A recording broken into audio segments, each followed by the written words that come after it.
Morning radio city 91.1 से। मेरा नाम है आरजे पूजा और एक बहुत ही इम्पोर्टेंट, बहुत ही खास कन्वर्सेशन लेके आज मैं आई हूँ आपके लिए। अम, बहुत सारी बार ऐसा होता है कि अपनी हेल्थ से रिलेटेड बहुत सारी ऐसी छोटी छोटी चीजें होती है जो कि हम इग्नोर कर देते हैं और इस तरह से इग्नोर करते हैं कि फिर आगे जाके वो बहुत बड़ा इश्यू बन जाती है। And one thing which we have learned since past couple of years कि मतलब हमारा हेल्थ जो है वो सबसे इम्पोर्टेंट चीज है और अगर हेल्थ है तो बाकी सारी चीजें हैं, वरना कुछ भी नहीं है। और एक बहुत ही ऐसे इश्यू पर बात करने के लिए आज मैंने इनवाइट किया है doctor Ravi Jain, who is MSDNB urology. Hello sir and welcome to our chat and our Hello, conversation. ma'am. Welcome, Radio City, all the viewers, all the listeners, and everybody. It's my pleasure कि आज मैं पूजा जी के through I am able to connect to all the I am big fan of Radio City. I keep listening whenever I drive, whenever I do anything. So it's my honor to be a part of Radio City today. Thank you, ma'am. That's so cool. अच्छा, जो सबसे पहली चीज sir मुझे आपसे पूछनी है, एक ऐसी चीज जो कि बहुत ही कॉमनली देखी जाती है और शायद आपकी भाषा में उसको बोलते हैं renal calculi. So Yes. What is that? What is renal calculi? जी, मैं बहुत ही आज मैं मेडिकल भाषा में नहीं बोलने वाला हूँ, मैं बहुत ही लेमैन जो लोग समझ सकते हैं, जिससे कनेक्ट कर सकते हैं, उस बारे में मैं आज बात करना चाहूंगा। रीनल कैलकुलाई तो एक मेडिकल टर्म हो गया। स्टोन बोलते हैं, पथरी बोलते हैं गुजराती में, पत्थर बोलते हैं कुछ लोग, या किडनी की पथरी जो एक बीमारी है, ये बहुत ही आम बीमारी है, कॉमन बीमारी है। 10 में से 5 लोगों को बीमारी होगी, मेरे घर में कई लोगों को ये चीज है। तो ये एक आम बीमारी है। इसके सिम्टम्स के डायग्नोसिस के बारे में हम डिटेल में आपसे बात करेंगे, बट इसको इग्नोर मत कीजिए। सबसे पहले मैं आज बताना चाहूंगा कि today is national organ donors day. आज I would like to take this opportunity to inspire everybody of us कि हम अपने organs हमारी मृत्यु के बाद में let us try to live even after we cease to live. So we should aim कि हम organ donation जिसमें kidneys, heart, lungs, liver, pancreas, intestine and eyes of course, हम इन चीजों को डोनेट करके हम अपनी जब हम नहीं रहें तब हमारी यादें किसी के जीवन में खुशियां बिटोर सके। एंड नॉट ओनली याद है, मैं तो मानती हूँ कि अगर हमारा कोई ऑर्गन किसी को जिंदगी देने में काम लग सकता है तो आई थिंक उससे ज्यादा बेहतर मौत किसी की नहीं हो सकती। जी जी जी, मैंने 2 लाइंस लिखी हैं इसके जी ऊपर। जी। We can't create, hmm. We can't create, but by donating organs we can recreate smiles, happiness and satisfaction in somebody's lives. क्या सो बात है। Let's try to live even after we cease to live. Absolutely, such an amazing line. बहुत कम शब्दों में आपने बहुत बड़ा मैसेज जो है वो यहाँ पर दे दिया है। अच्छा, what is the prevalence of renal calculi? Prevalence depends हम किस तरफ हम इंडिया के कौन से कोने में रहते हैं। जैसे वेस्टर्न पार्ट ऑफ इंडिया, जैसे इसमें स्पेशली गुजरात, राजस्थान, गुजरात में भी कुछ एरिया जैसे जो सौराष्ट्र के डिस्ट्रिक्ट हैं, मेहसाना डिस्ट्रिक्ट है, जहाँ पे थोड़ा सा पानी की मात्रा में, पानी में हार्ड वाटर तो नहीं बोल सकते लेकिन कुछ ऐसे ही उसमें मिनरल्स इस तरह से होते हैं कि जिन वजह से सॉल्ट वाटर थोड़ा इनटेक होता है, पानी की एक मात्रा होती है, जहाँ पे गर्मी ज्यादा पड़ती है, डिहाइड्रेशन काफी होता है लोगों को। तो उन जगहों पे ये काफी कॉमन बीमारी है। जैसे मैं बोलूंगा कि अगर हम वेस्टर्न पार्ट ऑफ इंडिया में देखने जाएं तो इट में भी almost more than 50%। In some parts of India, even Gujarat, कुछ लोगों में तो ये घर में ऑलमोस्ट एवरी ऑल्टरनेट मेंबर को ये बीमारी हो सकती है। Correct, correct, perfect. अच्छा, जैसे मैंने पहले बताया कि ये एक ऐसी बीमारी है जिसको हम किडनी स्टोन बोलते हैं। किडनी में होने वाला पत्थर बेसिकली बहुत ज्यादा इग्नोर करते हैं। मतलब ऐसा भी कई बार देखा जाता है कि पेन शुरू हुआ, हम खुद ही डायग्नोस कर लेते हैं कि आ तो पथरी ना पेन जेवू लागे छे करके, कि ये पथरी के पेन जैसा लग रहा है। और हम खुद से ही पेन किलर लेके चलाते जाते हैं। So what are the risk factors of this renal calculi? देखिए, रिस्क फैक्टर में सबसे इम्पोर्टेंट जो रिस्क फैक्टर होता है that is our own body's एक केमिकल कंस्टिट्यूशन होता है। आज घर में सब लोग सेम खाना खाएंगे, सेम पानी पिएंगे, बट हर एक की बॉडी की एक जो वो मुन्ना भाई में बोलो केमिकल लोचा, तो हर एक की बॉडी में कोई केमिकल लोचा होता है जो उसकी बॉडी करेक्ट। में, जिसकी वजह से उसको स्टोन बनने की प्रक्रिया ज्यादा होती है। उसके हम्म। साथ साथ कुछ बीमारियां होती हैं हमारी बॉडी में, खास करके यूरिक एसिड की अगर मात्रा ज्यादा होती है, कुछ हम्म। केमिकल जैसे कि ऑक्सलेट होता है, वो अगर हमारे यूरिन में ज्यादा बन रहा है, या हम्म। फिर हम पानी कम पी रहे हैं, डिहाइड्रेशन ज्यादा हो रहा है, एंड सम स्पेसिफिक कुछ बीमारियां हो गई, तो उन केसेस में ये these are the risk factors. लेकिन एक केमिकल लोचा जो सादी भाषा में मैं बोलूँ तो that is the main risk factor along with less water intake. Correct. So चलो, मुझे स्टोन हुआ है, व्हाट आर द सिम्टम्स जिससे मुझे ये पता चले कि भैया ये शायद स्टोन का सिम्टम हो सकता है, तो I immediately have to go to the doctor and get myself checked. आज के टाइम पे ये है कि पेशेंट हमारे पास में डायग्नोसिस लेकर आता है। वो दिन गए कि जब आता था हम डायग्नोस करते थे, पेशेंट हमारे पास आता है कि साहब मैंने पथरी से, मुझे राइट। पता है, तो हम उसको पूछते हैं कि आपको क्या सिम्टम्स है। कैसे पता चला? तो सिम्टम्स में कॉमनली पेट में दर्द, खास करके बैक में दर्द होना, पीठ की तरफ हम्म। दर्द होना, क्योंकि किडनीज जो है वो हमारी दोनों पीछे की तरफ लोकेटेड हैं। तो ओके। वहां पे दर्द होना, जो दर्द ऊपर पीठ के तरफ से हमारे नीचे की तरफ ग्रॉइन की तरफ जब आता है, उस तरह से रेडिएटिंग पेन जिसको हम बोलते हैं। पेशाब में जलन होना, पेशाब में कभी कभी खून आना, एंड पेशाब में बार बार इन्फेक्शन लगना, तो ये सारे कुछ सिम्टम्स हो सकते हैं। और कॉमनली कभी कभी छोटी पथरियां होती हैं, उसमें ज्यादा सिम्टम्स होते हैं, जबकि किसी को बड़े बड़े स्टोन, जिसको हम स्टैगॉन स्टोन बोलते हैं, उस पेशेंट को शायद पेन ना भी हो, क्योंकि हम्म। वो स्टोन जब किडनी में मूव करता है तो पेन होगा, और अगर वो किडनी में एक जगह फंसा हुआ है तो शायद उसमें पेन ना भी हो पेशेंट को। Correct. What are the common measures that one can take to prevent this kidney stone? Yes, see आपने बहुत ही एक अच्छा सवाल पूछा है, what can be the measures to prevent but not treat. जैसे Hmm. पेशेंट्स आते हैं हमारे पास में, वो आयुर्वेद लेके आते हैं, वो होम्योपैथी लेके आते हैं, सिरप लेके आते हैं, सारी बहुत सारी चीजें। तो हम हमेशा उन्हें समझाना चाहते हैं कि ये सारी चीजें प्रिवेंशन के लिए हैं। अगर Correct. आज आपको स्टोन की बीमारी है और अगर वो स्टोन नहीं निकल रहा है, तो उसके लिए treatment is a different thing. Right. Prevention में सबसे बड़ी कॉमनेस्ट जो चीज है, हम हमारा वाटर इनटेक, पानी की जो मात्रा है, that liquid intake can should be at least 3 to 3.5 litres. Hmm. हमें कई पेशेंट्स आके एक बहुत कॉमन सवाल पूछते हैं कि सर मुझे कितना पानी पीना चाहिए। Hmm. तो ये आज क्योंकि रेडियो सिटी का एक प्लेटफॉर्म एक आम आदमी से लेके एक प्रोफेशनल लेवल तक में जा रहा है, तो मैं ये आपको बताना चाहूंगा कि इसका सबसे सिंपल आंसर ये है, अगर आपका यूरिन का कलर क्लियर आ रहा है, इसका मतलब आपकी पानी की मात्रा इंटेक है, प्रॉपर है। Okay. अगर आपका यूरिन येलो आता है, ऑरेंज आता है, इसका मतलब आप एक्सरसाइज करके आए हैं, जिम करके आए हैं, आप देखेंगे आपका यूरिन थोड़ा सा कॉन्सेंट्रेटेड यानी कि डार्क कलर आता है। Hmm. इट मीन्स आप धूप में कुछ काम कर रहे थे, आप देखेंगे क्योंकि वो हमारे बॉडी से डिहाइड्रेशन हो गया है। Hmm. आप बैठे हैं आराम से, कुछ नहीं कर रहे हैं, हो सकता है कि आपने पानी नहीं पिया हो, फिर भी योर यूरिन कलर में B clear.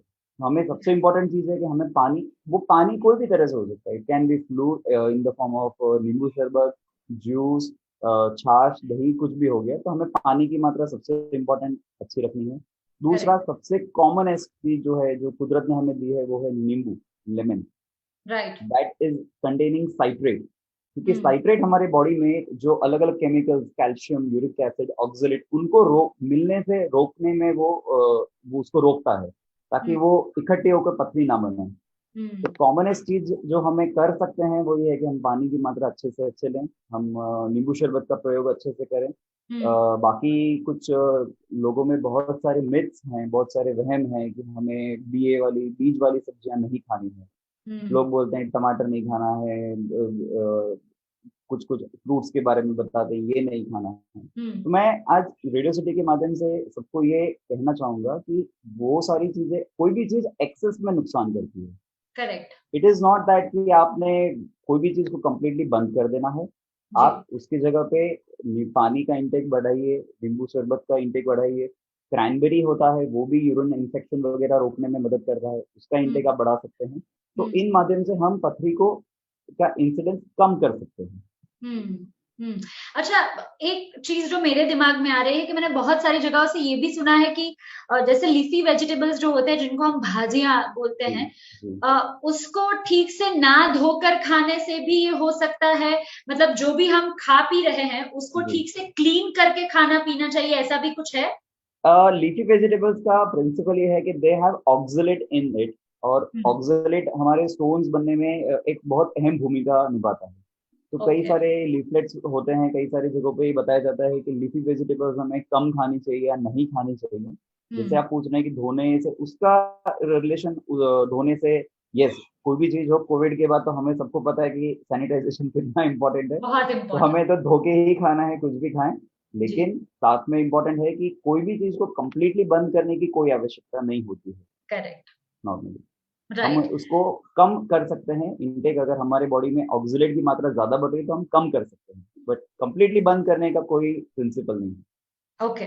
So sir, new mortality in renal stone management, वो जी आप कैसे एक्सप्लेन करेंगे? जी। मैं सबसे पहले पेशेंट को हमेशा ये लगता है, पेशेंट हमेशा सिर्फ एक चीज सोचता है कि मुझे 10 mm की पथरी है, 12 mm की पथरी है, 14 mm की पथरी है। हम्म। तो मैं ये समझाना चाहूंगा कि स्टोन मैनेजमेंट या किडनी स्टोन मैनेजमेंट में एक बहुत बड़ा साइंस है कि सिर्फ साइज एक चीज, जैसे कि it is a one dimensional thing which you are looking eight.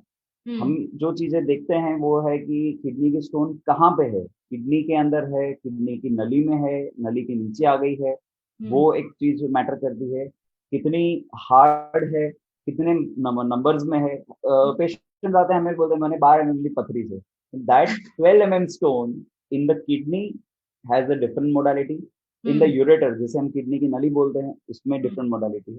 हम्म। अब अगर पहले के जमाने में हमने सब देखा होगा या सुना होगा कि लोग चेका वाला यानी कि ओपन सर्जरी करवाते थे, पूरा पीछे से लेके आगे तक हम्म। कंप्लीट एक बड़ा सा चीरा लगाते थे, पेशेंट हम्म। 10-15 दिन हॉस्पिटल में भर्ती हॉस्पिटल में रहता था। रहता था। ठीक है। With the advancement in technology there are new modalities, जिसके बारे हम्म। में आपको बताना चाहूंगा। 3 मेजर मोडालिटीज के बारे में मैं आपको बताना चाहूंगा। हम्म। एक है लिथोट्रिप्सी, जिसे हम ESWL कहते हैं। हम्म। सेकेंड है PCNL, एंड थर्ड है RIRS। मैं बहुत ही ब्रीफ में इन चीजों के बारे में बताना चाहूंगा। जी। ESWL या लिथोट्रिप्सी जो है, जो लोग कॉमनली जानते हैं, जिसमें हम मशीन पे सोते हैं, मशीन उसको उसको लोग कई बार लेजर भी बोलते हैं कि वो लेजर से तोड़ता है। It is a technology, lithotripsy technology है, जिससे करेक्ट। किडनी से स्टोन्स टूटते हैं। वो पर्टिकुलर कुछ साइज ऑफ स्टोन्स तक में वो बहुत कारगर है, उसमें कोई एनेस्थीसिया नहीं आता है, कोई ऑपरेशन नहीं आता है, but correct. It has its own limitations also. Hmm. Second surgery जो है PCNL, एंड थर्ड सर्जरी जो है RIRS, ये दोनों एंडोस्कोपिक सर्जरीज हैं। Endoscopy okay. का मतलब ये है कि अब हम बॉडी में कहीं चेका नहीं लगा रहे हैं, कहीं कोई हम चीर फाड़ नहीं कर रहे हैं, हम्म। दूरबीन की मदद से हम ऑपरेशन करते हैं। हम्म। PCNL जो सर्जरी है उसमें हम किडनी में पीछे से होल करते हैं, hmm. That is of around 1 centimetre के आसपास का वो होल होता है। बड़ी पथरियों के लिए, बहुत हार्ड पथरियों के लिए वो बहुत कारगर है। इट इज गोल्ड स्टैंडर्ड, जिसमें हमें पथरी को जब निकालना होता है तो हम किडनी में होल करके एंड पथरी को तोड़ के हम कंप्लीटली निकालते हैं। And correct. थर्ड सर्जरी, जिसके बारे में मैं थोड़ा विवरण में आपको से बताना चाहूंगा, दैट इज जी। RIRS, हम्म। जिसका फुल फॉर्म है retrograde intra renal surgery.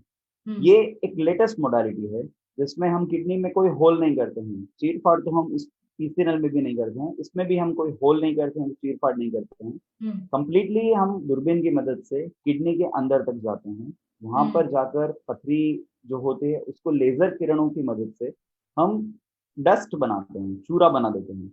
That okay. Dust is as good as, जैसे हम जब झाड़ू लगाते हैं सुबह में तो कितनी बारीक धूल होती है, उतनी right. Fine powder of dust वो बन जाती है, जिसकी ओके। वजह से वो किडनी में धीरे धीरे करके यूरिन के साथ ही वो निकलने लग जाती है।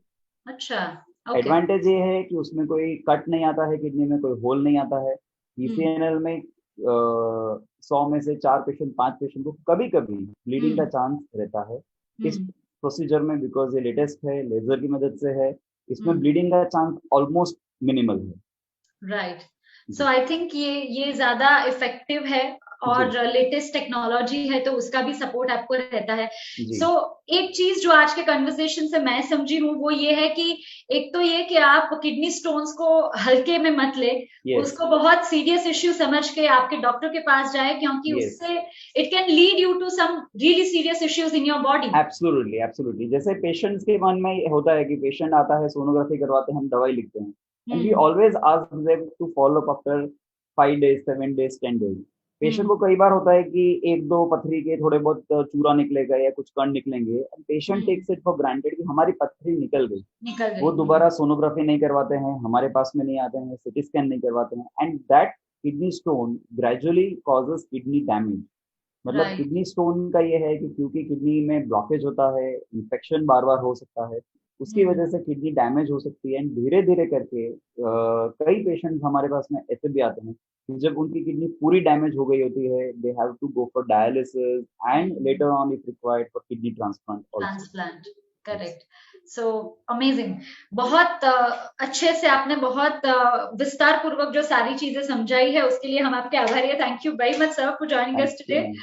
And since you said that you also are a poet and you write really well, so let's end this conversation by one or two of your lines which you have written in any of the languages.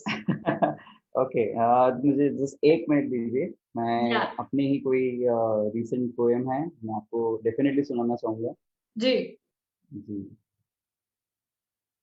ये बहुत interesting चीज है जो मैंने देखा है कि doctors जब they are on that creative side, वो अपना बहुत सारा जो क्रिएटिव पार्ट है वो वाइल राइटिंग और बाय सिंगिंग और ये बहुत सारी चीजों में अपनी दूसरी साइड दिखाते हैं। जी जी जी, बिल्कुल बिल्कुल, मैं आपको सुनाना चाहूंगा डेफिनेटली, बिकॉज अब हमारा इंडिपेंडेंस डे आ रहा है।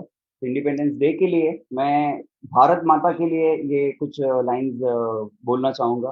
तू शान है, तू ईमान है, तू संस्कृति हमारी, तू हमारी पहचान है, तू जहां हमारा, तू जहां हमारा, तू ही हमारी उड़ान है। जननी मातृभूमि भारत माता, तू मेरा स्वाभिमान है। वंदे मातरम, जय हिंद। क्या बात है, जय हिंद sir. Thank you very much for joining us today. Thank you ma'am, thank you. Pleasure talking to you. Same here. Abjo.